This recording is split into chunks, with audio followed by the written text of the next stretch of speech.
Okay, so let's look very briefly here at the online class I teach on Saturdays.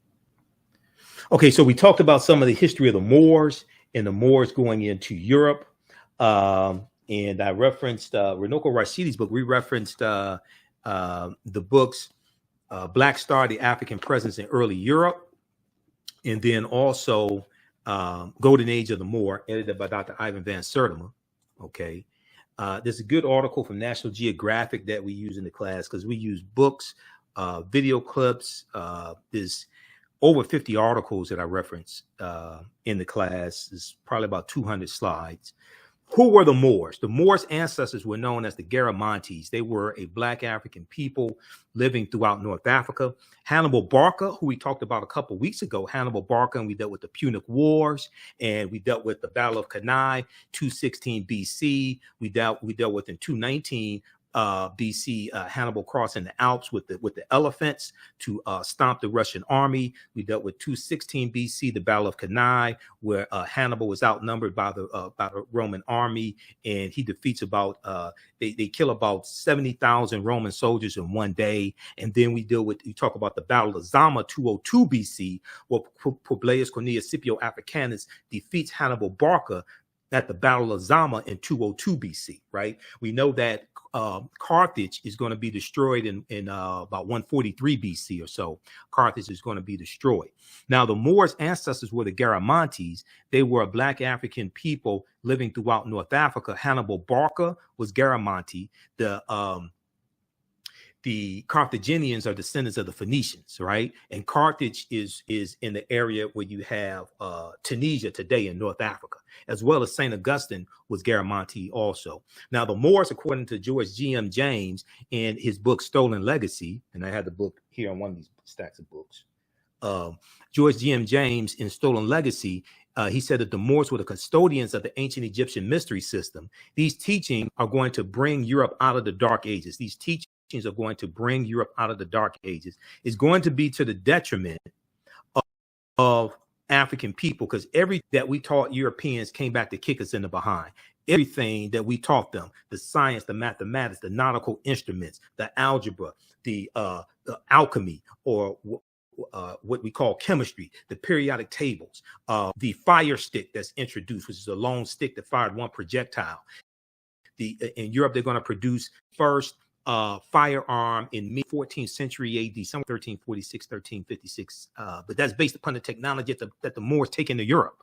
Okay. Now, the word Moor is derived from the Greek word maros, M-A-U-R-O-S, which literally means black or very dark color, or a very dark color. Now, the Romans adopt this word and call them Mari, M-A-U-R-I, Mari. The Mari were a Northwest African people who were very dark-skinned. The Romans will refer to the region of Northwest Africa as Mauritania, M-A-U-R-I-T-A-N-I-A, Mauritania, Mari. Mauritania is Latin and means the land of the black-skinned people. You'll also hear the Roman term Marish. Marish. Now, Romans later adopt the word as a reference for the black-skinned inhabitants they encountered in Africa. And if you read pages 527 and 187 of Golden Age of the Moor, edited by Dr. Ivan Van Sertima, they break this down in the book. Also, there is an excellent essay. So Runoko Rashidi has an essay in this book. So this is a book we reference in the class. So you don't have to buy any of these books to follow along in the class. And then also we use Runoko's book, Black Star, The African Presence in Early Europe, as well, which deals with the history of the Moors in Europe also. We know Runoko Rashidi passed away August 2nd, 2021. Runoko was a friend of mine. We had him here. I think I've interviewed him about 6 years over the past 12 years, because my first interview with Runoko was in 2010. He was the first year that I launched the African History Network show. So he was one of my first interviews. Also, Dr. Jose Clemente Bay, I think he was my third interview. Dr. Leonard Jeffries was my first interview, but I interviewed Dr. Jose Clemente Bay 10 also. And he has an essay, a fantastic essay on the history of the Moors in the book, Golden Age of the Moor. Okay, now, So we talk about, of course, the Moors going in 711 AD from Morocco into the Iberian Peninsula known as Spain and Portugal, and they're going to fight against the Vandals and the Visigoths. And where they settle in southern Spain, they call Al-Andalus, which basically means to walk in the spiritual path or walk in the spiritual light. Al-Andalus. Let's see here. Variations of the word Moor. Moreno is Spanish, which means dark complexion, now meaning brunette or dark hair. Mora is Spanish. Originally, it referred to a Moorish woman, now means blackberry, the fruit, not the discontinued smartphone, but the fruit blackberry. They talk about this on page 7 of Golden Age of the Moor. Mora is Italian, which means blackberry. Morassad is French, which means dark skin or blackamoor. And Morelan is French, which means black grape. So you see the variations of the word Moor in different languages, and we see the impact of the Moors in these different languages as well. Okay. Now there's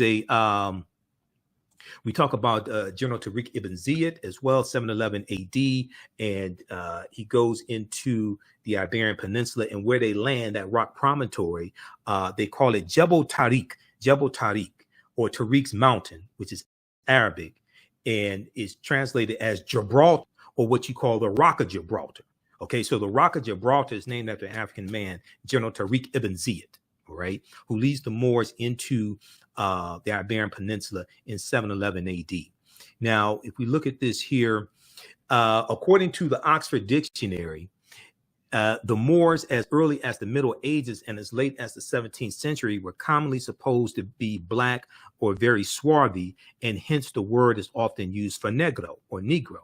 Early in the 8th century AD, after a grim and extended resistance to the Arab invasions of North Africa, the Moors joined the triumphant surge of Islam. Following this, they crossed over from Morocco over to the Iberian Peninsula, where their swift victories and remarkable feats soon became the substance of legends.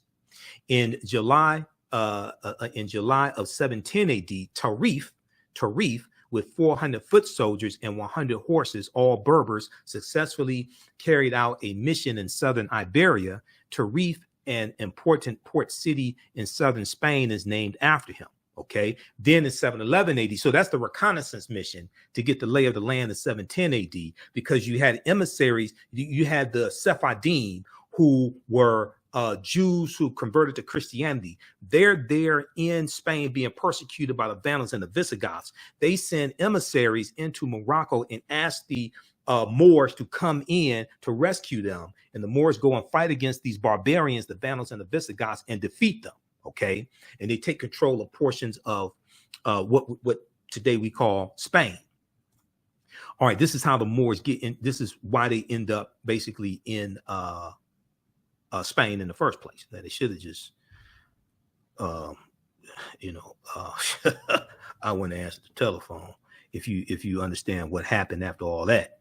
I wouldn't, but yeah, it is what it is. But anyway. I can understand wanting to help people, but I'll be,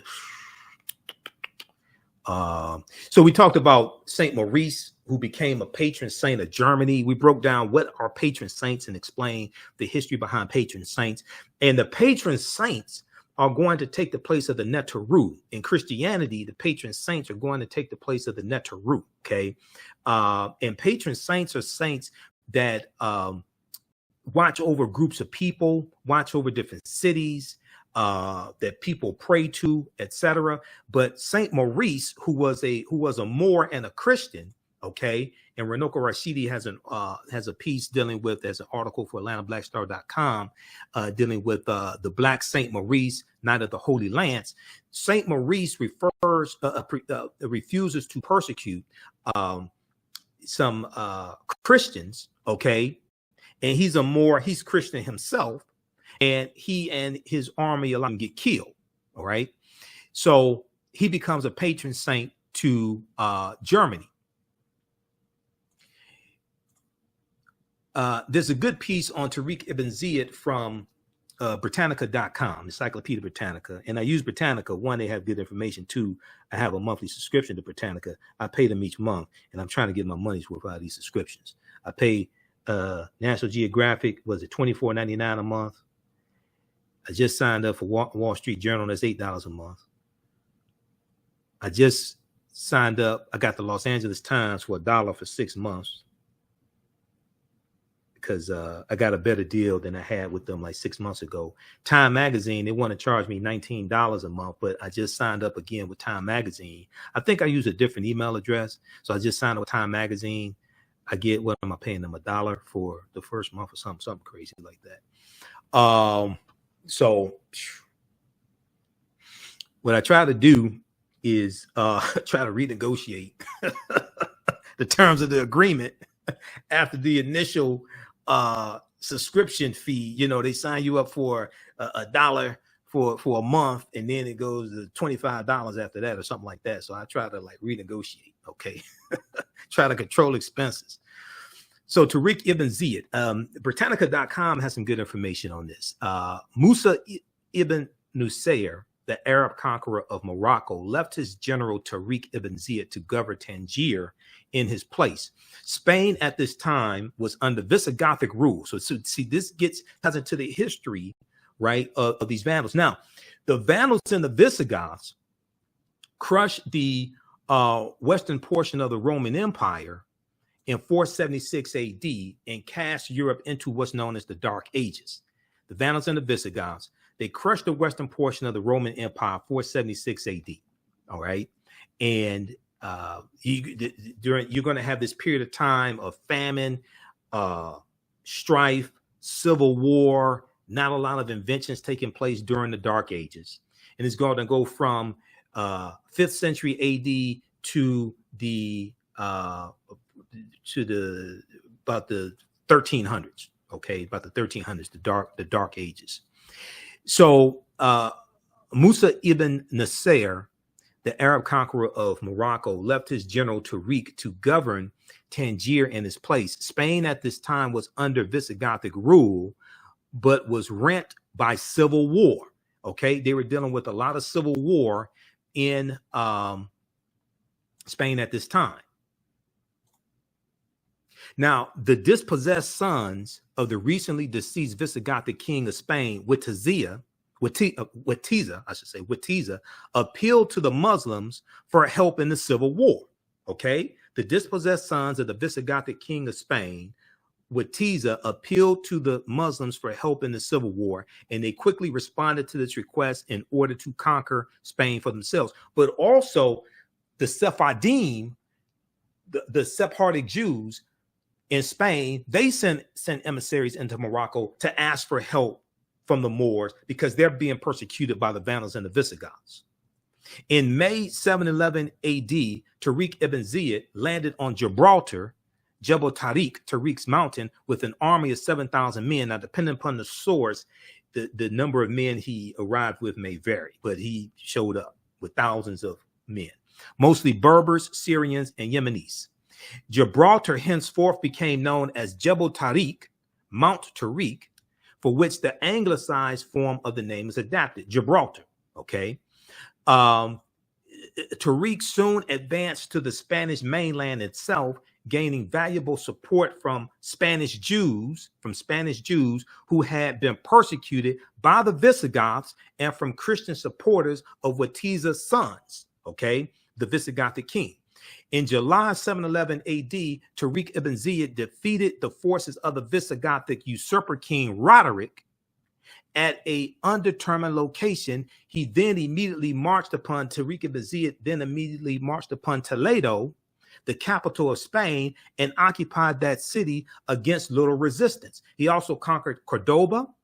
Musa ibn Nasser himself arrived in Spain with a force of more than 18,000 in 712 AD, Common Era, and together the two generals occupied more than 2/3 of the Iberian Peninsula, today called Spain and Portugal, in the next few years. In 714 Common Era, Musa and Tariq ibn Ziyad were summoned by the Caliph back to Damascus, where they were both accused of misappropriation of funds and died in obscurity.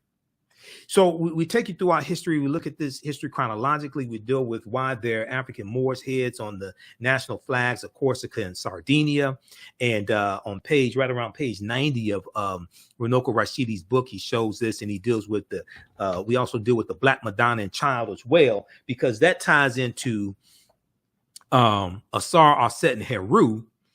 And even before the Moors go into Europe, the Europeans have the statues of the Black Madonna and Child, which goes back to Asar, Arset, and Heru, who the Greeks called Osiris, Isis, and Horus, the first Holy Trinity.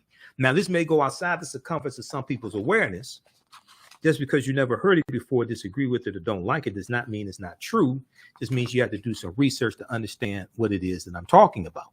Okay. And in various ways, and Sister Nubia Wartford, who's a brilliant archaeologist here in Detroit, or cultural, she calls herself a cultural anthropologist. She's a cultural anthropologist. She goes to the Sudan to do archaeological digs, right? She can explain this portion of it better than I can. But Sister Nubia, and we've had her here on the African History Network show for a number of times throughout the years, she does presentations dealing with how the iconography in the Christian church has preserved African culture and the African spirituality coming from ancient Kemet. A lot of this is preserved in Christianity. It's just not talked about a lot. It's not highlighted. A lot of people see these things but don't know what they're looking at, right? So if we look at right here on page 90 and 91 of Black Star, the African Presence in Early Europe by Runoko Rashidi. He took pictures. You know, Runoko traveled around the world, about 125, 130 countries and islands. And he shows you statues and paintings of the Black Madonna Child throughout Europe. Switzerland, we see it in Switzerland. We see it in Poland, Saskatchewan, Poland, right here. This is Switzerland here, statue. We see the painting here in Poland. The Black Virgin of Madrid, Spain. This statue here. Black Virgin and Child statue in St. John's Church, Luxembourg City, Luxembourg.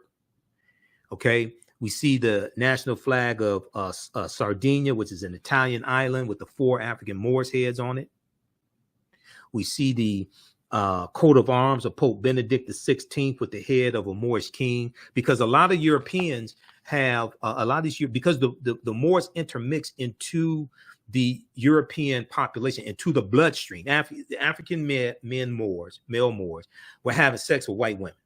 Okay, it is what it is. Dr. John Henrik Clark said, black men are natural born sweet talkers wherever we go. They were intermixing into the European population, changing the complexion to various extents of Europeans throughout where they go, especially in Spain and Portugal, because Spain and Portugal is right above, because it's right above Morocco. They got the brunt of it. Okay, Spain and Portugal got the brunt of it. It happened in England also, but to a lesser extent in England, because England was further away from Morocco. Okay. But if we look at this here, and I'm not sure why that's flashing, but if we look at this here, we go back, let's go to the map of Al-Andalus right here. So we look at it geographically, there's just a very short distance between Morocco and Spain. So Spain and Portugal get the brunt of it. Also, Portugal is the first one involved in the transatlantic slave trade, basically 1441 Common Era AD, with Anton Gonsalves going into Mauritania, which is a short distance from Portugal. Okay. And then the Spanish are right behind. They're the second ones involved in the transatlantic slave trade. The Spanish are right behind the Portuguese. Okay, so we take you through our history. We deal with this history chronologically. I do a PowerPoint presentation. We have book references, articles, video clips. We deal with thousands of years of history, what leads up to the transatlantic slave trade taking place. We deal with the African presence in the Americas going back at least 51,700 years ago. We reference work from Dr. David Imhotep. That's one of the sources, not the only one. Page 14 of his book, The First Americans Were Africans, Documented Evidence, and I have that book behind me. He deals with the discovery by Dr. Albert Goodyear in Allendale County, South Carolina, 2004, 13 different types of evidence thoroughly documenting an African presence in the land we call the United States of America, going back at least 51,700 years ago. They found artifacts, architecture, campsites, carvings, footprints in lava, genetic M174D haploid groups dealing with DNA and genetics, skulls, skeletons, structures, and tools. They found 13 different types of evidence thoroughly documenting an African presence in this country going back at least 51,700 years ago. And one of the things we do is we look at a number of different archaeological discoveries that have happened in like the last 10 or 12 years that are causing the archaeologists, scientists, paleontologists to totally rethink everything. And when these discoveries come out, it causes them to have to push the timelines back. They talk about how they have to rethink all of this, push the timelines back, especially the discovery that came out in June 2017 in Morocco when they found remains of Homo sapiens dating back 300,000 to 350,000 years ago. And that pushed the timeline back because before that, the oldest fossils of Homo sapiens, modern man, were found in Ethiopia that dated back 195,000 years ago. The discovery that came out in June 2017 in Morocco just blew all of this out of the water. Okay, this article right here is from 2004, and this is from ScienceDaily.com. This is about Dr. Albert Goodyear's discovery. Here's a picture of Dr. Albert Goodyear. He's an archaeologist at the University of South Carolina. You can still read this article. It's still up. New evidence puts man in North America at least 50,000 years ago. November 18th, 2008 from ScienceDaily.com, which is a scientific website. They have different scientific discoveries there, but there are other news sources that reported on this finding as well. Radiocarbon tests of carbonized plant remains where artifacts were unearthed last May along the Savannah River in Allendale County by University of South Carolina archaeologist Dr. Albert Goodyear indicate that the sediments containing these artifacts were at least 50,000 years old, meaning that humans inhabited North America before the last ice age, okay? So who were these humans? These were the Khoisan, who have the oldest DNA on the planet. Science magazine has an article from around October 2012 that talks about the Khoisan, who are the ancestors of the Anuenotois. They went all around the world, and they were also here in the land we call the United States of America, going back at least 51,700 years ago. In October 2012, genetic study published in Science magazine found that the Khoisan in Southern Africa are the oldest ethnic group of modern humans, with their ancestral line originating about 100,000 years ago.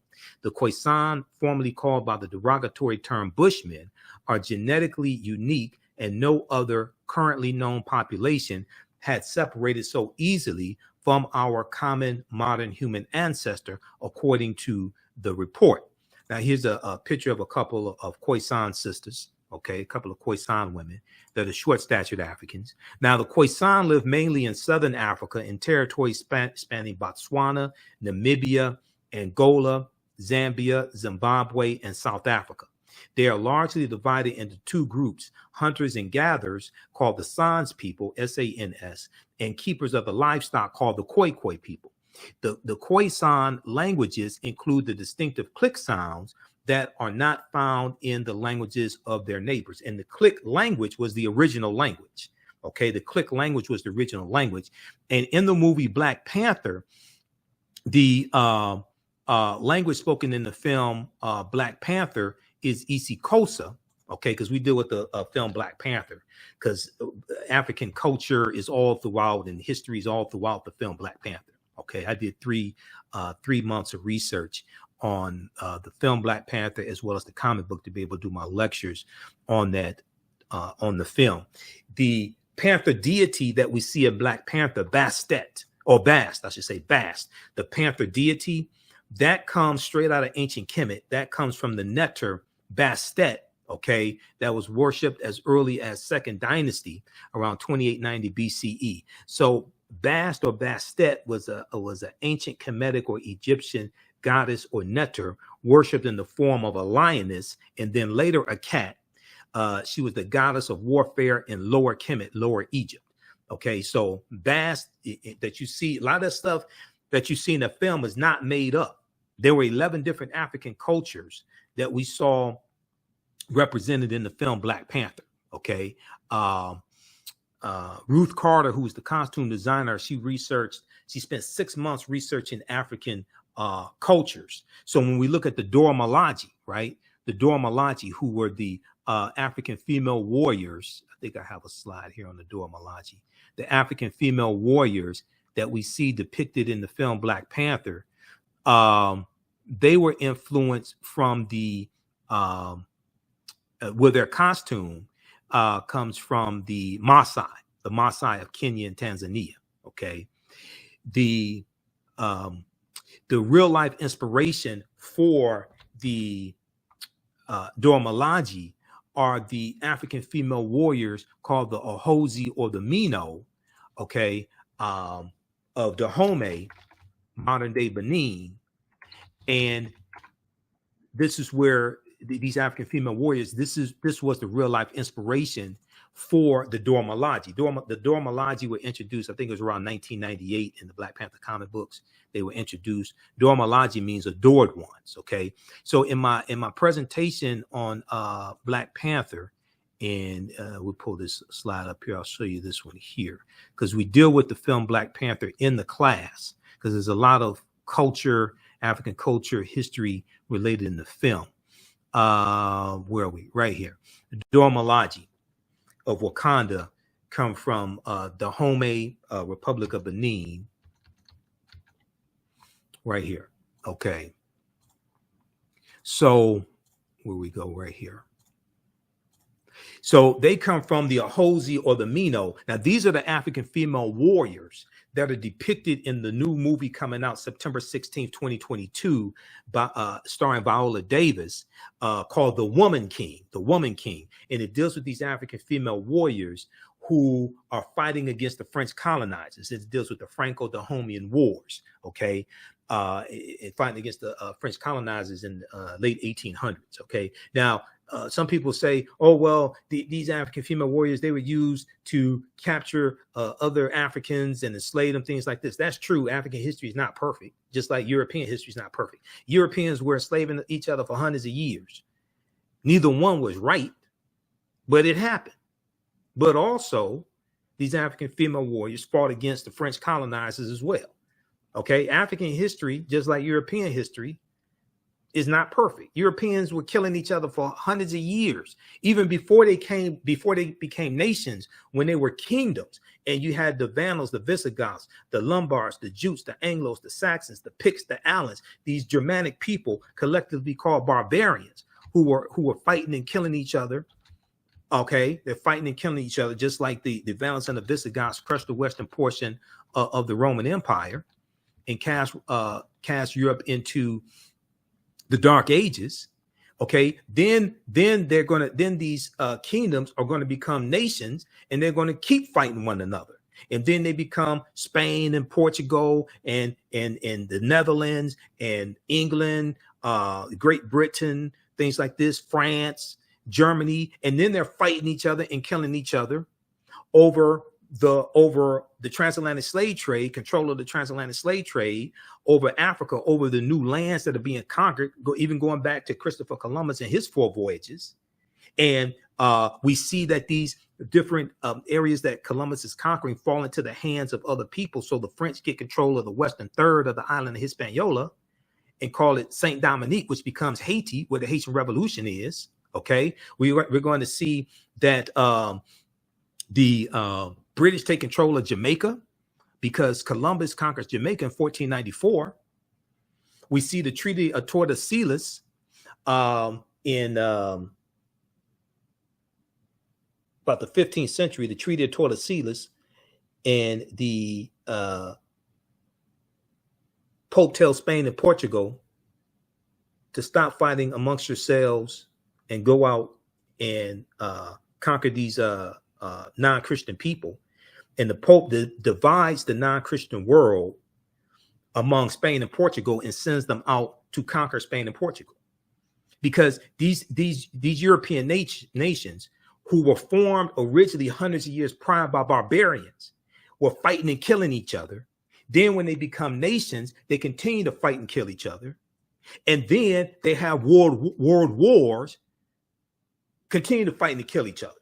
Okay. So Germany, okay, and France and Great Britain and all this. So they go from barbarians to kingdoms to nation states to World War I, World War II. Europeans been fighting and killing each other over 1,000 years. And you have wars between different African nations and things like that also. Nobody's history is perfect.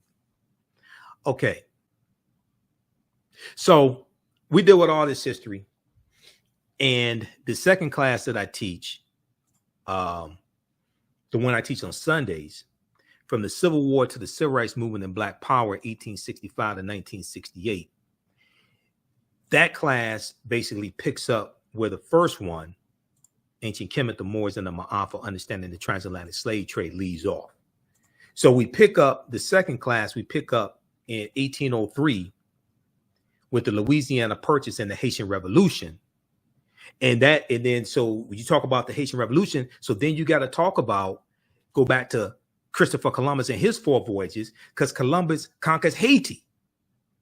So you see how all this is connected. And Columbus set sail on his first of 4 voyages, August 3rd, 1492, the day after the Sephardim, the Sephardic Jews, are expelled out of Spain. And later in the same year that the Moors lose control of the last stronghold, Granada, January 2nd, 1492. All this history is connected. So you can't talk about the transatlantic slave trade without talking about Christopher Columbus. I know we don't want to talk about Columbus. You have to talk about Columbus. A lot of this has to do with Columbus and these island nations where Columbus goes and conquers and decimates, rapes and pillages. They've never recovered from what happened. Haiti is still dealing with what happened over 500 years ago. Okay. Cuba. And then you have the Spanish-American War of 1898, and Cuba's fighting against Spain for their independence because Spain conquered Cuba. It was Columbus that conquered Spain in 1492. These island nations have never recovered from what these Europeans did to them. And contrary to popular belief, Columbus never comes to the land that we call the United States of America, this contiguous landmass, contiguous meaning connected. He never, Alaska and Hawaii are not part of the contiguous United States. Okay. So his first voyage, August 3rd, 1492, he set sail on the Nina, the Pinta, and the Santa Maria. He lands in the Bahamas, October 12th, 1492. So this is why some people celebrate Columbus Day, October 12th, 1492. I celebrate Indigenous Peoples Day because there was African people in this land we call the U.S. and also in some of these other areas that he conquered. There were African people there before he even got there. So African Americans should celebrate Indigenous Peoples Day. Indigenous Peoples Day includes African Americans also. That does not mean the transatlantic slave trade did not happen. Some people just want to claim slavery. We got to claim slavery. Oh, you're trying to take slavery away from us? No. You need to understand a chronology of history of the last 50,000 years of history, not just the last 500 years of history. Yes, the transatlantic slave trade happened. Okay, we're not trying to take slavery away from it. We're not trying to say, oh, African people weren't slaves, because some people, that's just their claim to fame, slavery. No, slavery did happen. But you got to understand tens of thousands of years of history and that chronology of history before 1441, before 1555, before 1526, and the Spanish are taking Africans into the territory we call Georgia and South Carolina today. 93 years before August 19th, August 20th, 1619. That's 93 years before that. The Spanish are taking Africans into South Carolina, the territory we call South Carolina. Okay, so he goes into the Bahamas. He goes into his first voyage, Cuba, Hispaniola. His second voyage, September 1493 goes into the West Indies and Puerto Rico and Jamaica, 1494. All this is Spain. Okay, King Ferdinand, Queen Isabella, these Spanish invaders. All this is Spain doing all this treachery, killing tens of thousands of people. Actually, I'm sorry, millions of people. It was millions of people. Third voyage, May 1498, Trinidad and Venezuelan mainland. Fourth voyage and last voyage, May 1504, Panama and Honduras. So number one, Columbus never comes to the land that we call the United States of America. So please stop teaching our children. Please stop saying this in school. Columbus discovered America.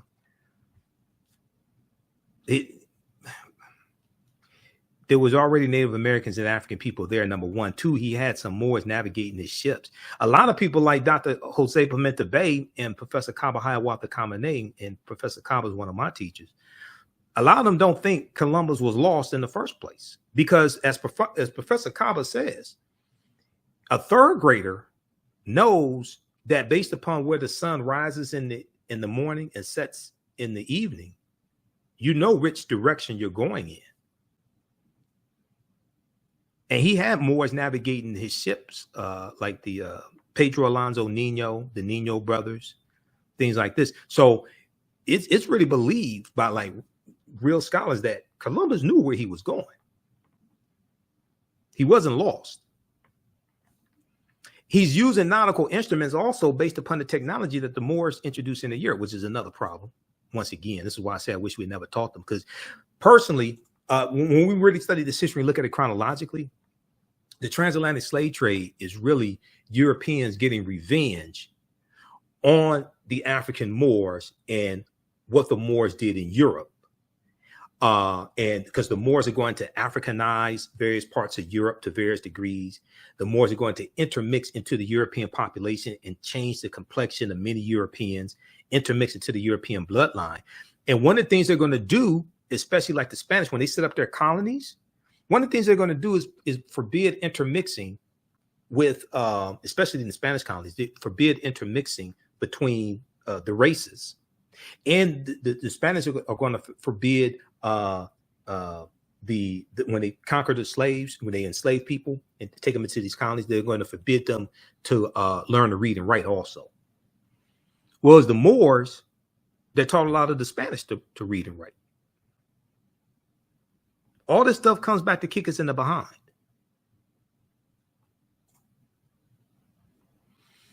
So we deal with all of this history. And then in the second class, we deal with history from 1803 through 1968. Okay, and that's a deep class there also. We had a good sessions today, and we dealt with the Reconstruction Era.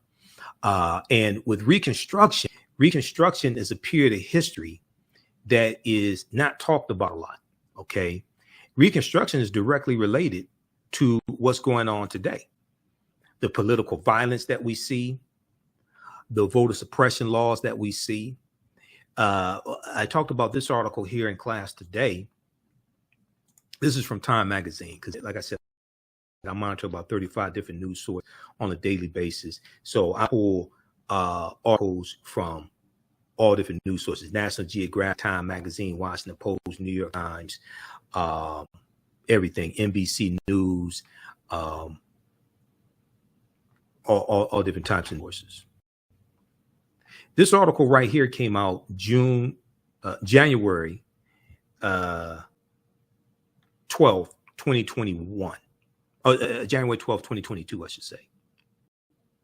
This is 1 year, 6 months after the January 6th, 2021 insurrection. This article helps to bring all this stuff together, connect all this together. This is something I've been talking about. This is related to the meeting that President Joe Biden had with historians on August 4th.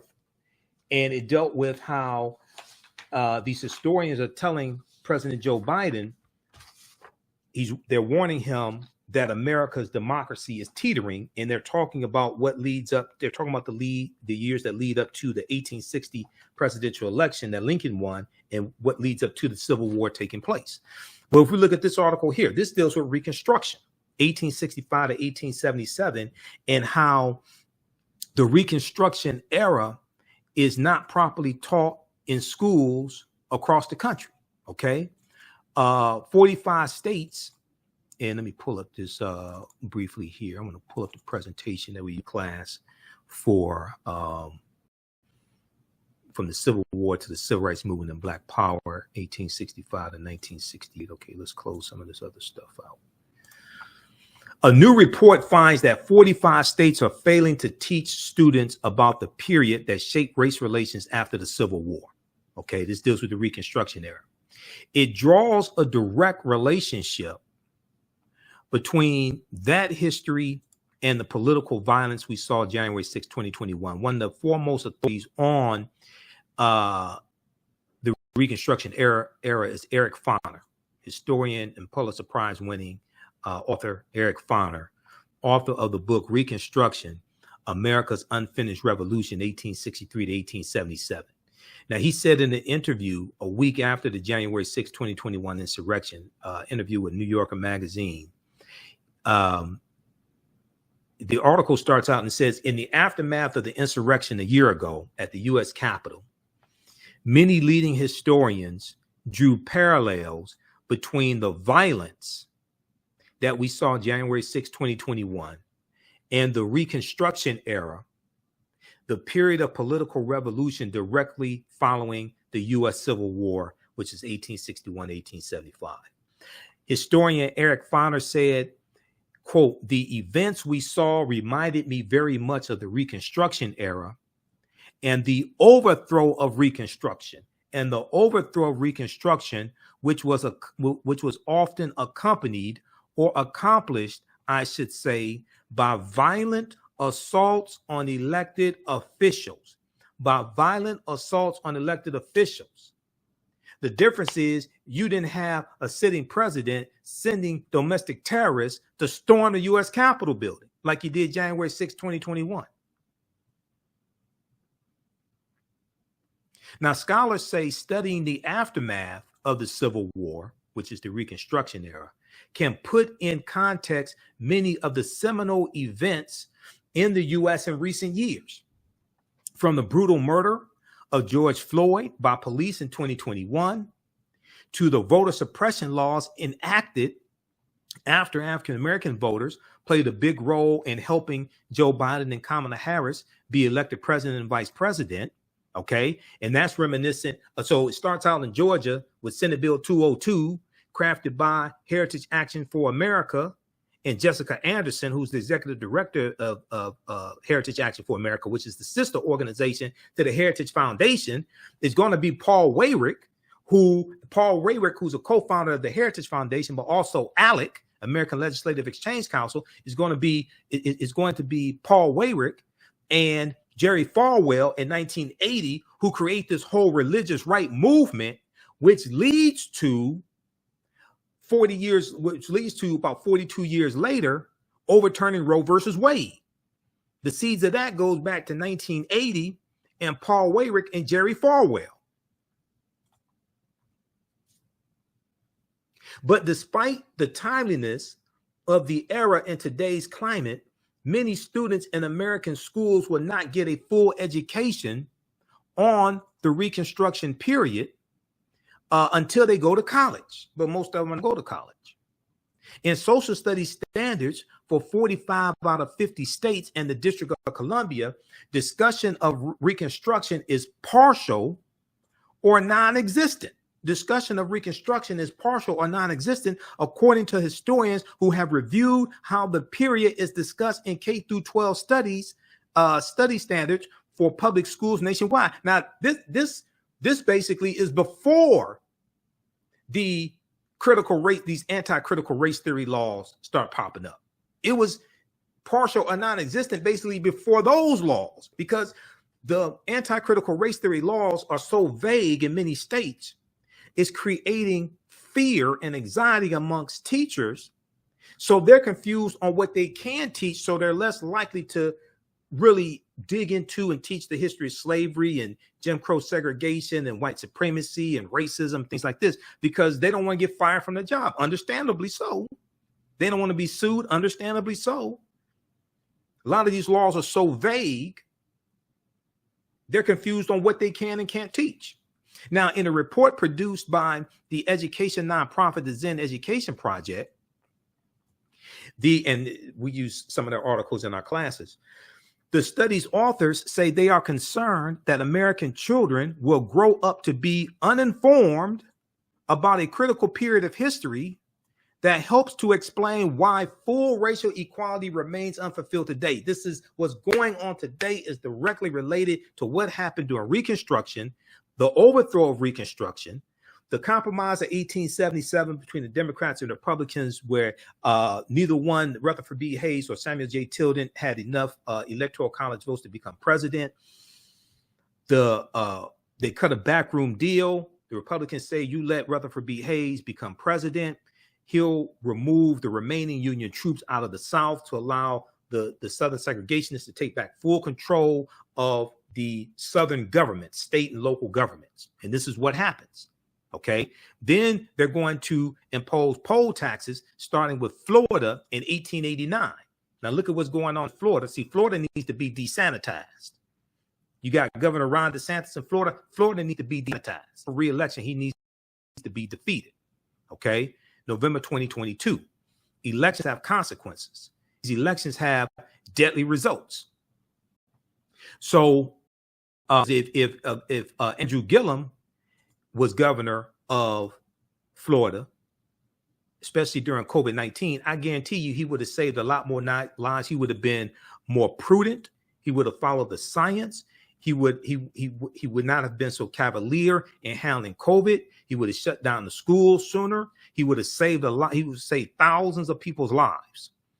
He would have saved thousands of people's lives, including African-American lives.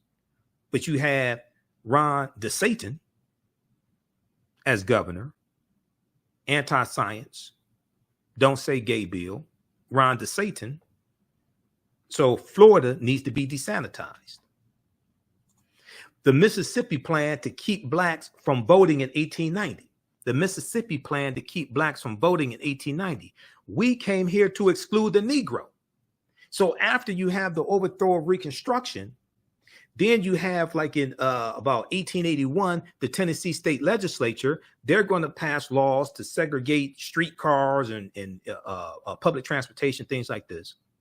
Florida, 1889, passes the first poll taxes. So they charge, you have to pay a tax to register to vote, which will exclude a lot of African Americans because we couldn't pay the poll tax. What Mississippi did in 1890 became copied by the other southern states. South Carolina, 1895, Louisiana, 1891, Alabama, 1901, Georgia, North Carolina, things like this. The Mississippi plan to keep blacks from voting in 1890, we came here to exclude the Negro. Now, this is a direct quote from Solomon Saladin Calhoun, who was the White County judge who presided over the Mississippi State Convention. And he said, let's tell the truth. When it came to why they were there, he put the voting issue bluntly. He said, let's tell the truth. If it burst the bottom of the universe, he said, quote, we came here to exclude the Negro. Nothing short of this will answer. This is a direct quote. This is how devious these people were. African Americans were the majority of the voters in Mississippi. They purposely rewrote the state constitution to impose poll taxes and literacy tests to suppress the African American vote, which is exactly why you had to have a Voting Rights Act in 1965. So when we look at, so we deal with all this in this 10-week online class that I teach on Sundays, normally Sundays, 2 p.m. to 4 p.m. From the Civil War to the Civil Rights Movement and Black Power, 1865 to 1868. Now, I've been studying history 30 years. I'm the one that put together all this content for both classes. This is a hell of a lot of work, okay? Because the first class that I teach, the one on Saturdays, that I started teaching that class in 2017. It evolved out of a 4.5-hour lecture that I did in 2014 called Ancient Kemet, the Moors, and the Maafa, Understanding the Transatlantic Slave Trade. That lecture was the culmination of 7 years of research. And then over time, that developed into an online course and it's exploded into what it is today. But I had so much information and I wanted to focus in on this second period of history because there's so much going on from 1803 with the Haitian Revolution and the Louisiana Purchase. It's so much going on from 1803 to 1968, just that period of history. And we really need to go deep into that and analyze what happened. That I had to create a second. I couldn't get all that information into the first class. I had to create a second class so we can get deep into this history. Okay, so what happens is that delegates eventually adopted a literacy test and poll tax geared to suppress the black vote in a state with a black majority. Mississippi had an African-American majority. When you look at South Carolina, the majority during Reconstruction, there were 2,000 approximately African-American men who got elected to public office nationwide. And 90% of African-Americans were in the South, okay? Even up until 1910, 5 years before the Great Migration begins, 90% of African-Americans are in the South. The Mississippi Plan became the model throughout the South, part of a raft of racially oppressive Jim Crow laws that ends Reconstruction. So the other Southern states adopt what Mississippi did. Okay. So if we look at this piece right here, and we talked about this in class today from the Zen Education Project. So when you register for this class, you can go watch the entire, we did 2 hours today. You can go watch the entire class. And you can go watch the previous classes because they're all archived. Okay. If we look at this piece right here from the Zen Education Project, how's everybody doing? How y'all like this type of information? You can post your comments here on the thread of the broadcast. Are you learning anything? You like this type of information? Give us a thumbs up, give us a heart, give us a like. This article here from the Zen Education Project, November 1st, 1890, Mississippi Constitution. Okay. Now, if you watched Eyes on the Prize, and I have the Eyes on the Prize box set, I ordered it from Amazon.com. I have the Eyes on the Prize box set documentary. When they talk about the Voting Rights Act of 1965 and Eyes on the Prize, they talk about the Mississippi State Convention of 1890. So it was on November 1st, 1890, Mississippi adopted a new constitution with a poll tax and arbitrary literacy test for voting, sections designed to disenfranchise newly franchised African Americans and some poor whites. The new constitution was a nail in the coffin for Mississippi Reconstruction and a win for voter suppression.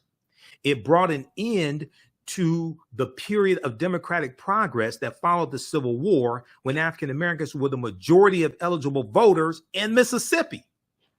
African Americans were the majority of eligible voters in Mississippi, and these white supremacists, along with a simple Simon-ass Negro named Isaiah T. Montgomery. Isaiah T. Montgomery was the founder of Bayou, Mississippi. He was a former slave to the brother of Jefferson Davis. Jefferson Davis was from Mississippi, and he was the president of the Confederacy. And Isaiah T. Montgomery voted along with these white supremacists to suppress the African-American vote. And Frederick Douglass excoriated him, rightfully so. And personally, I don't know this for certain, but I think Isaiah T. Montgomery is a distant relative of Senator Tim Scott of South Carolina, the black Republican senator who blocked the George Floyd Justice and Policing Act, the black Republican senator who voted against Kristen Clark to be Assistant Attorney General of the Civil Rights Division of the Department of Justice, the African-American woman. This Negro voted against her. That Tim Scott. I think he's related to Isaiah T. Montgomery. If he's not, they're play cousins. If they're not related by blood, they're play cousins.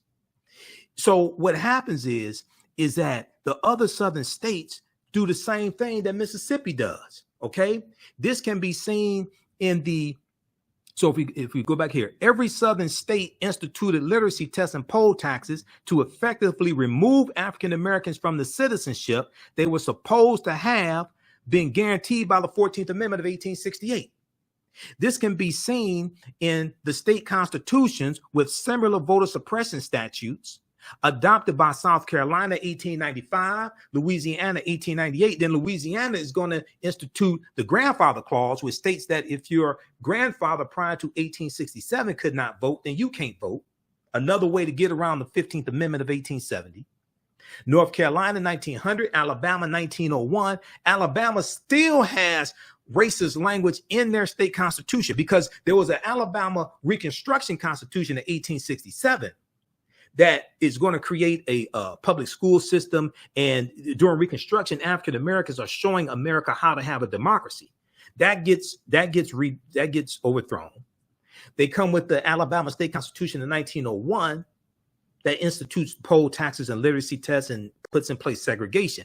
So in Montgomery, Alabama, when they had the Montgomery bus boycott of 1955, that starts Monday morning, December 5th, 1955, people misunderstand the Montgomery bus boycott and think it was about African Americans want to sit at the front of the bus with white people. No, they wanted to break the back of segregation in Montgomery, Alabama, which was the capital of Alabama, and then eventually destroy segregation in all of Alabama. But segregation is written into the state constitution.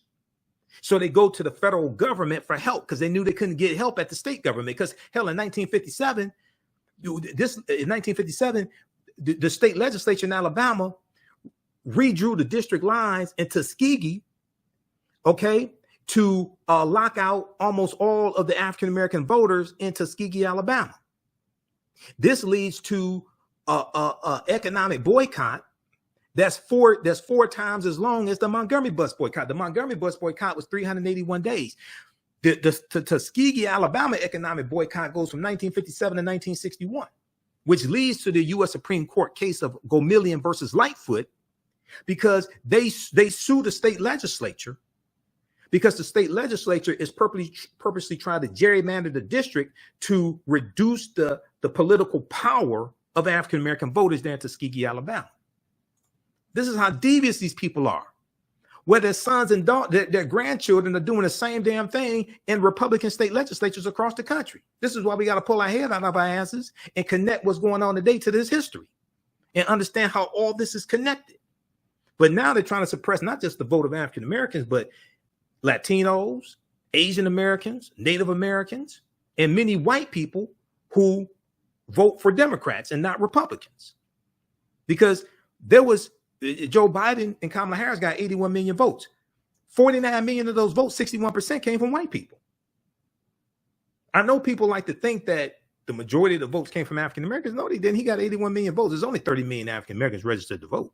16.9 million voted. 9.7 million Latinos voted for Joe Biden and Kamala Harris. But 49 million white people voted. 61%, more than 50% of his votes came from white people. Okay, so check this out. This is just a fraction of the type of information that we deal with in this class. So give us a thumbs up, give us a heart, give us a like on this broadcast. How you like this type of information? Okay, Ruby, how you doing, Ruby? Okay, so you can register for these online classes. I'm gonna post the link here. Now we have a bundle pack. You can register for both classes for $100. Okay, because normally these classes are $130 each. We haven't discounted the $30 each. And I'm going to post a link here for the bundle.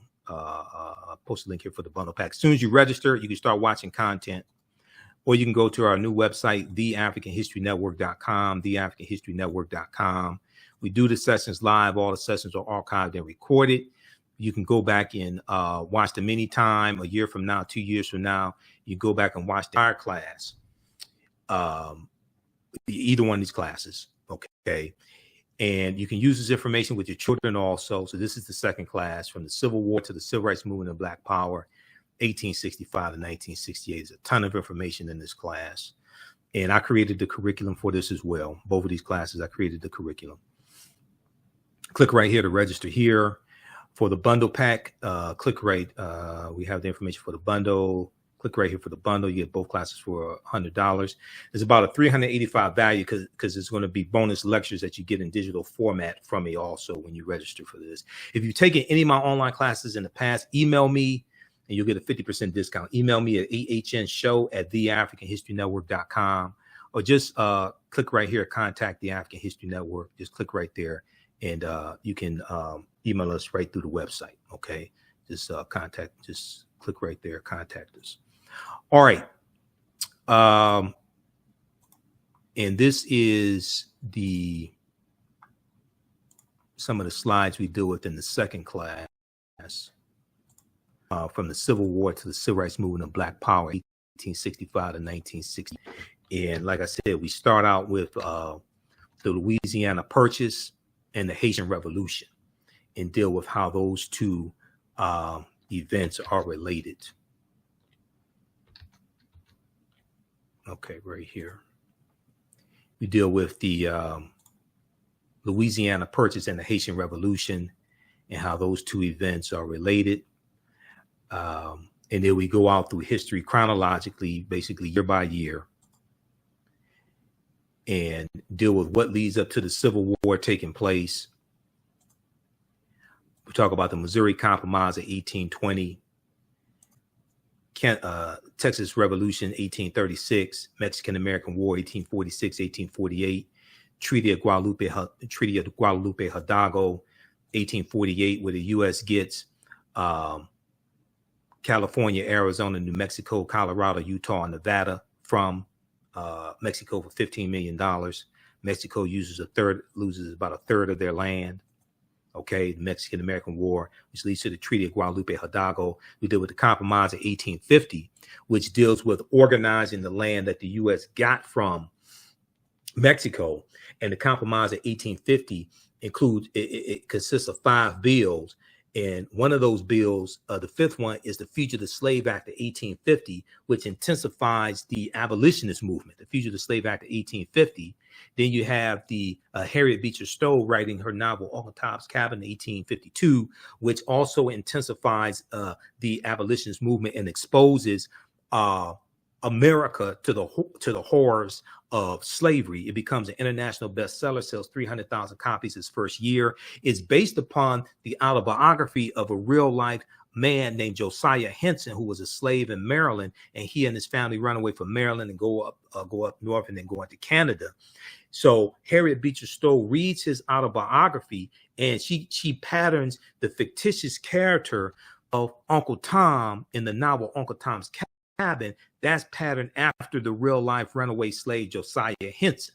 That talked about in an episode of The Jeffersons, where Louisa's uncle comes to visit, and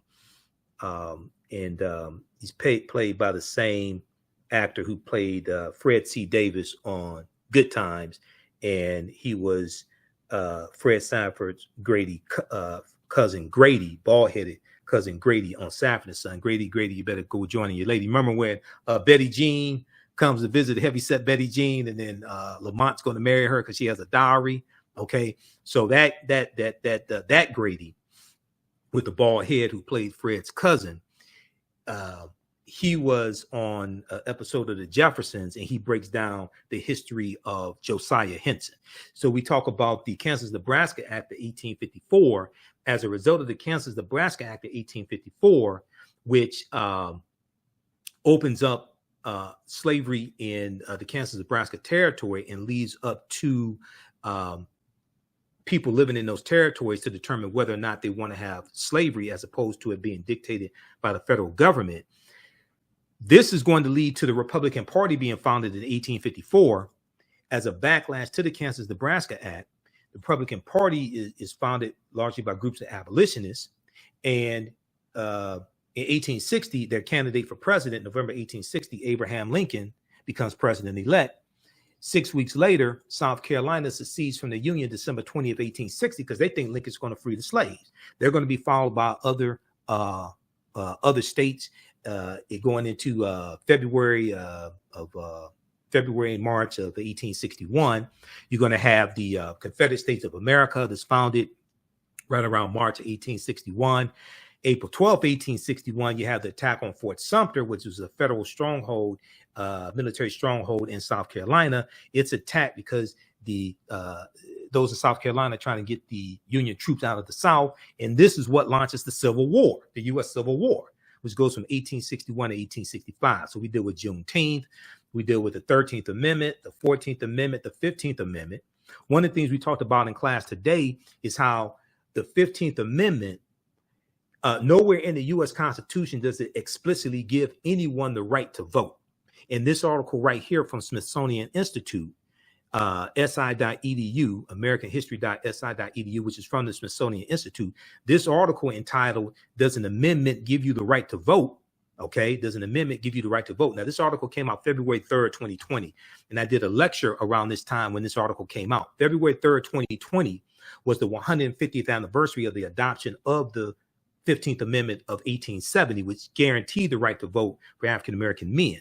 But nowhere in the U.S. Constitution does it explicitly give anyone the right to vote. And even the 15th Amendment says there are only two sections to the 15th Amendment. Section 1 says the right of citizens of the United States to vote shall not be denied or abridged by the United States or by any state on account of race, color, or previous condition of servitude. Now, Section 2, so it's saying that you cannot put impediments in the way of the right to vote. It's guaranteeing the right to vote.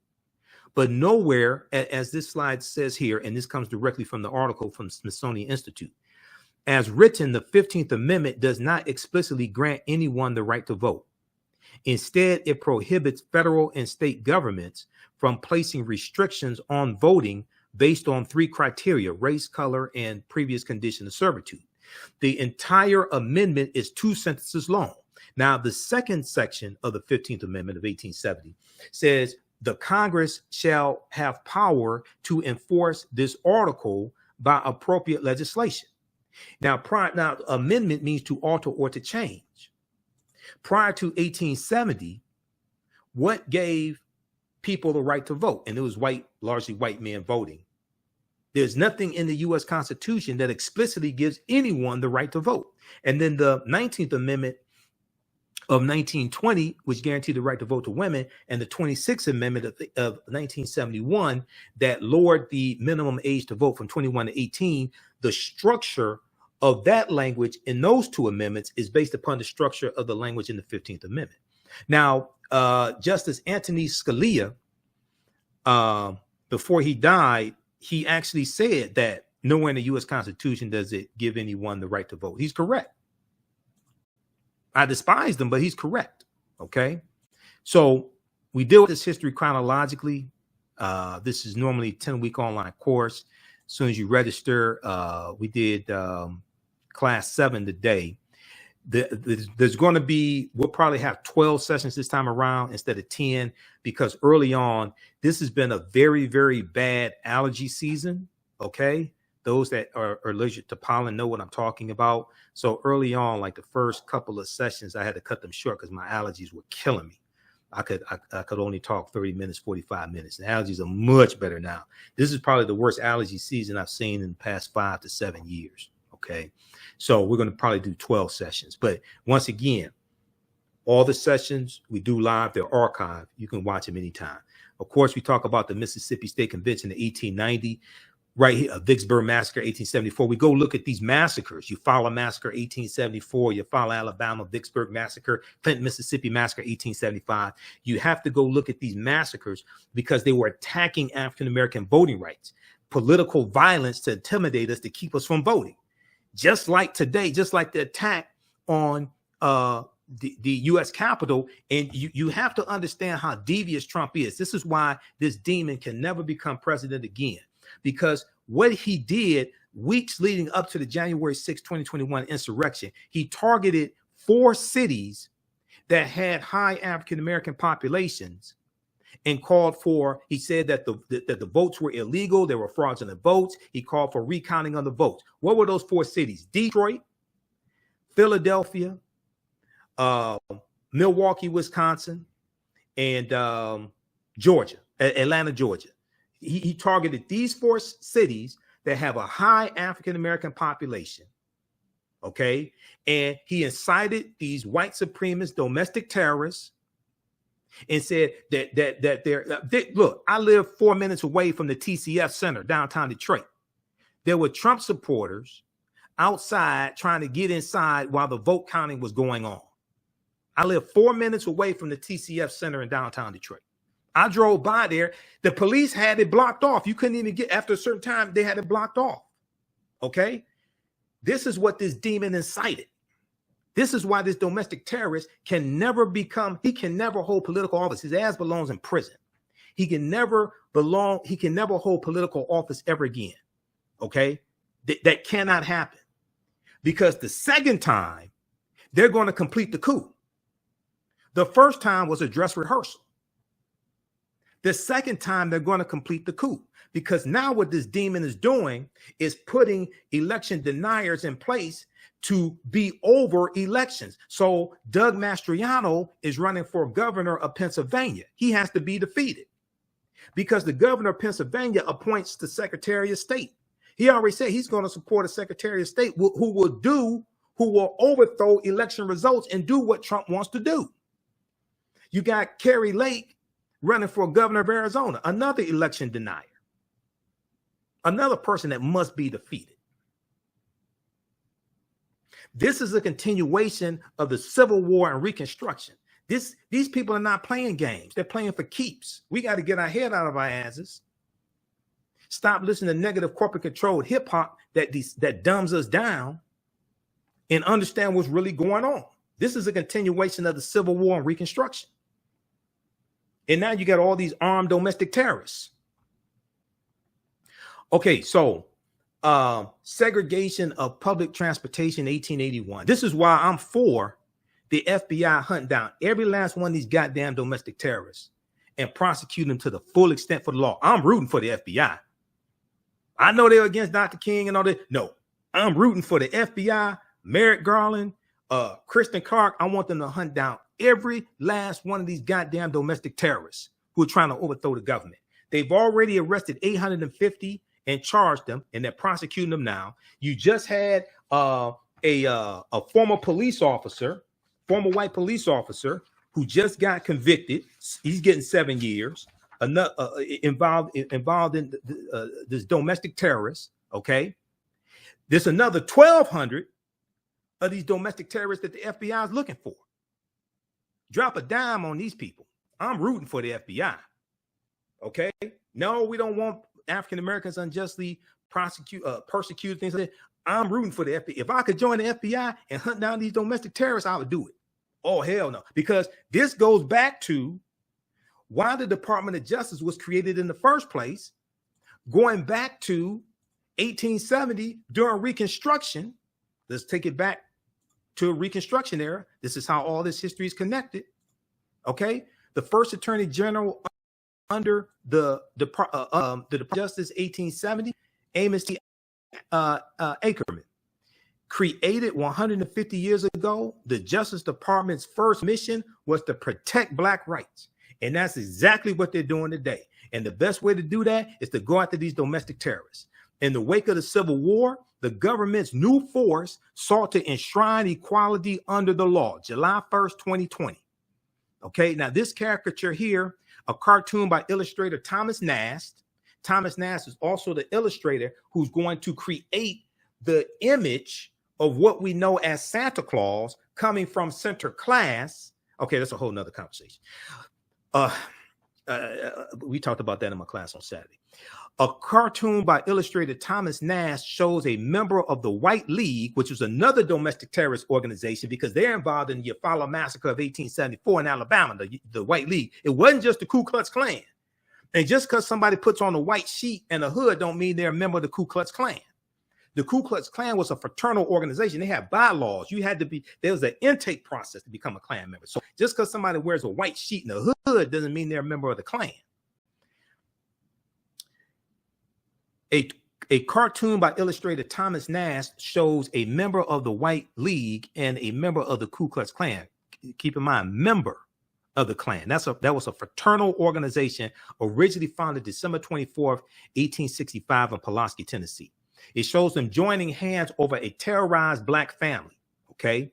And it says here, the Union as it was, this is a white man's government, the lost cause, worse than slavery. So the lost cause was this about 150-year effort to rewrite the history of the Civil War and teach this revisionist history and say that the South seceded from the Union for states' rights not to maintain slavery, all this nonsense, okay? Amos T. Ackerman was an unlikely figure to head the newly formed Department of Justice. In 1870, the United States was still working to bind up the nation's wounds, torn open by the Civil War. During this period of Reconstruction, once again, this deals with this period of history, Reconstruction. During this period, and where's that article? I got that article here printed. Right, okay. Because I got all these, I have thousands of articles printed. I'm in the process of organizing the office and putting all this, more of this stuff in file folders. I got stacks of articles all over the place. During this period of Reconstruction, the federal government committed itself to guaranteeing, check this out, the federal government committed itself to guaranteeing full citizenship rights to all Americans, regardless of race. At the forefront of that effort was Amos T. Ackerman, a former Democrat and enslaver from Georgia, former slave owner from Georgia, and a former officer in the Confederate Army. The United States had an attorney general since the formation of the government in 1789, as created by the U.S. Constitution. None had been empowered with the full force of a consolidated legal team quite like Amos T. Ackerman. And none had the monumental task of enforcing the 14th and 15th Amendments and new legislation delivering long overdue rights to 4 million formerly enslaved African-American men and women. So the Department of Justice is formed to enforce these new rights that African-Americans have. This is why more of us need to apply to the Department of Justice. And I would say to go after these domestic terrorists, we need to apply to the FBI also. Oh, yes. No. We need to apply to the FBI and go after, hunt down every last one of these domestic terrorists. This department's work on behalf of the emancipated population was so central to its early mission that Amos T. Ackerman established the department's headquarters in the Freedmen's Savings Bank building, because Freedmen's Bank created in 1865 by act of Congress as well, to help African Americans save their money that they're making because they're negotiating labor contracts and things like this, because the U.S. Bureau of Freedmen, Refugees, and Abandoned Lands, they're helping African Americans do a number of things. They're providing health care, building schools, feeding them, but they're also helping them put their money in the banks also, so the Freedmen's Bank. In the immediate wake of the Civil War, Amos T. Ackerman, a New Hampshireite who settled in Georgia in the 1840s, looked to the future, leaving the Democrats for the Republicans and prosecuting voter intimidation cases as a U.S. district attorney in his adopted state of Georgia.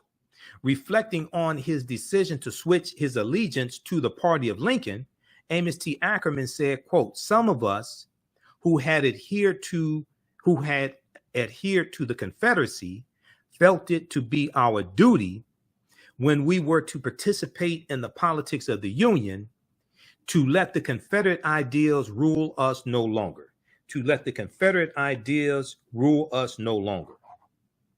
Regarding the subjugation of one race by the other as an appurtenance of slavery, we were content that it should go to the grave in which slavery had been buried. We were content that it should go to the grave in which slavery had been buried." Okay.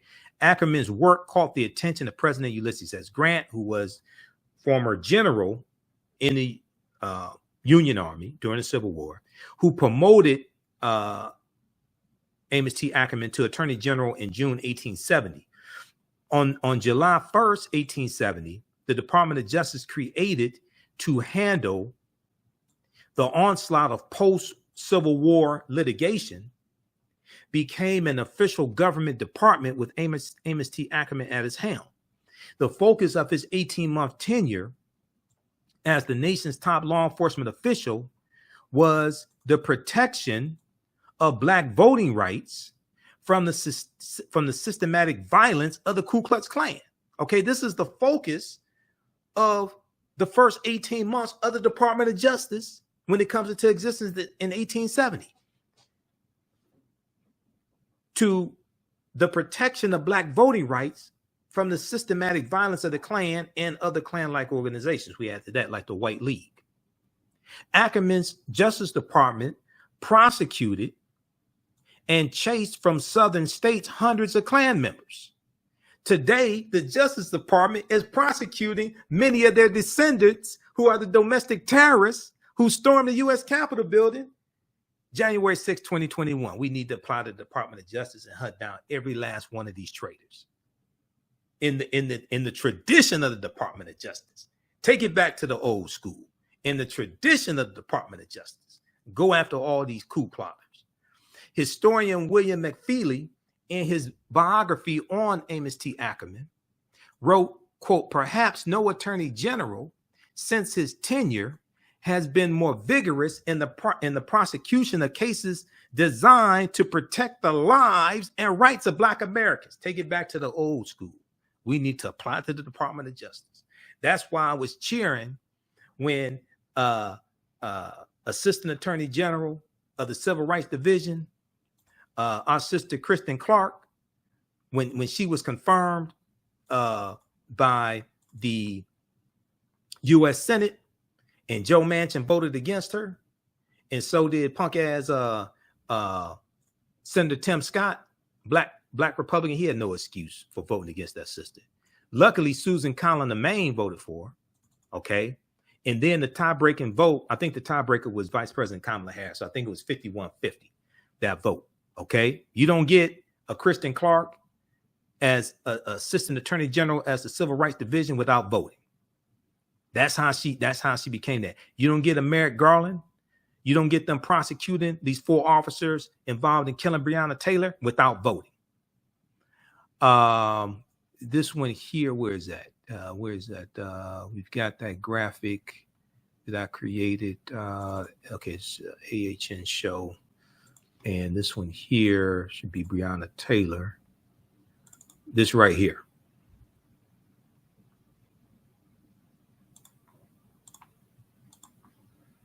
Let me pull this graphic up here. This is from our show from last Sunday. We talked about this in Roland Martin Unfiltered. Breonna Taylor update: 4 officers charged in the Department of Justice in her killing after 874 days. That's the result of voting.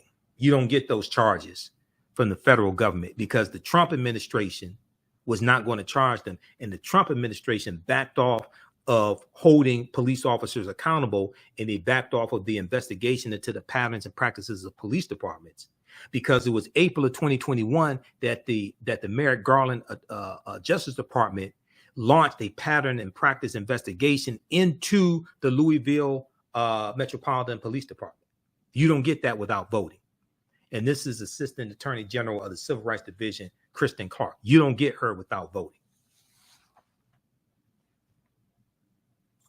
All right. So how's everybody doing? Hopefully you like this type of information. Please register for these online courses. This helps support the African History Network. This helps us finance the research that I do, help support the African History Network show, help us pay some of the bills, etc. Okay, so you can visit our website, theafricanhistorynetwork.com, or you can register for the classes. Now, as soon as you register, you start watching the content. You don't have to wait till the next class. We have archived content. You can start watching. You watch the classes we did this weekend. And the best value is the bundle pack. You get both classes for $100. Okay, you get both classes for $100. So we got the information right here at our website, theafricanhistorynetwork.com. This really, really helps us because there's so many things that I want to do. I got to buy new equipment. I want to take this to the next level, but I can't. It costs money to do all that. So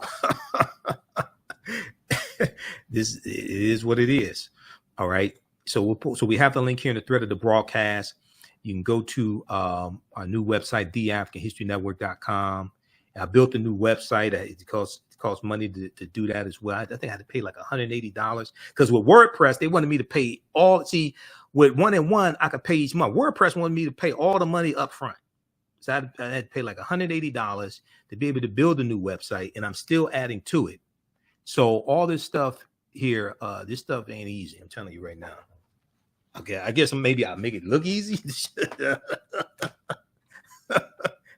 No, this stuff is not easy. All right.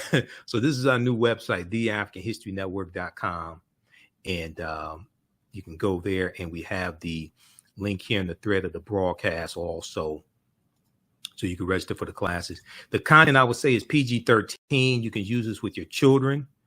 And we're getting into selling children's books also. Okay, this was another reason why I'm trying to expand, because I ordered some children's books. We sold it. I got to restock books for African-American children to deal with positive self-esteem, teaching them to love themselves, teaching them history, things like that. So we're expanding.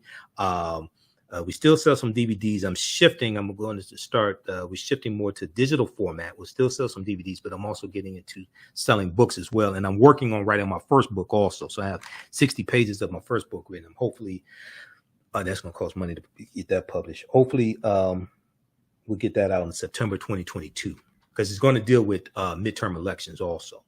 Okay. So we posted the link here as well, and we have it in the thread of the broadcast. All right. We got to get out of here. And then Cash App, PayPal information is at our website. We have to get out of here. Remember, at the African History Network, we focus on educating, empowering, and inspiring people of African descent throughout the diaspora and around the world, because right now it's correct wrong behavior. It's not over till we win. Wakanda forever. Hotep, everybody. Hey, this is Michael Imhotep, founder of the African History Network, host of the African History Network show. I'm a talk show host, researcher, lecturer, writer, and historian. And I want to give a special shout out to everybody who has attended the 11th annual Liberated Minds Black Homeschooling Education Expo. I just want to take a few minutes, and we had a great presentation that I did on Saturday. So I teach 2 online history classes. One on Saturday and one on Sunday. On Saturday, the class that I teach, normally 2 p.m. to 4 p.m. Eastern Standard Time, is called Ancient Kemet, the Moors, and the Maafa, Understanding the Transatlantic Slave Trade, what they didn't teach you in school. And this is normally a 10-week online class. We deal with thousands of years of history and what leads up to the transatlantic slave trade taking place. We can't start studying our history in slavery. Even when we study the transatlantic slave trade, which is important to study, we can't start in 1619 or in the 1440s with the Portuguese, when the Portuguese get involved in the transatlantic slave trade. We have to understand the history chronologically and deal with the 800-year occupation of Europe by the Africans known as the Moors, who entered into the Iberian Peninsula, today known as Spain and Portugal, from North Africa in 711 AD. When we discuss the transatlantic slave trade, we have to first understand that African people are the original people of North, Central, and South America, and have been in the land we call the United States at least 51,700 years. Now, the second class I teach is on Sundays, normally 2 p.m. to 4 p.m. Eastern Standard Time. It's called From the Civil War to the Civil Rights Movement and Black Power, 1865 to 1968. Now, these classes are normally $130. They're on sale right now, $60. We do the sessions live. All the sessions are archived and recorded, so you can go back and watch it anytime. So a year from now, 2 years from now, you can go back and watch the entire class. With both of these classes, I would say the content is PG-13, so you can use this with your children as well if you want to. Also, you can advertise with the African History Network. We have 3 new advertising packages. Our current promotion is buy 1 month to get 1 month free. We have 1 million followers at our Facebook fan page, the African History Network. And with our platinum package, we'll take out ads on our Facebook fan page for you as well to help maximize your advertising campaign. And we take your 30-second to 60-second commercial, we put into the rebroadcast of our shows, and also into the audio podcast of our shows as well. We only have 20 advertising slots because we have a finite amount of advertising space. Email us at ahnshow@theafricanhistorynetwork.com, ahnshow@theafricanhistorynetwork.com, or call us 313-462-0003. All right, right now it's correct wrong behavior. It's not over till we win. Wakanda forever, and we'll talk to you soon.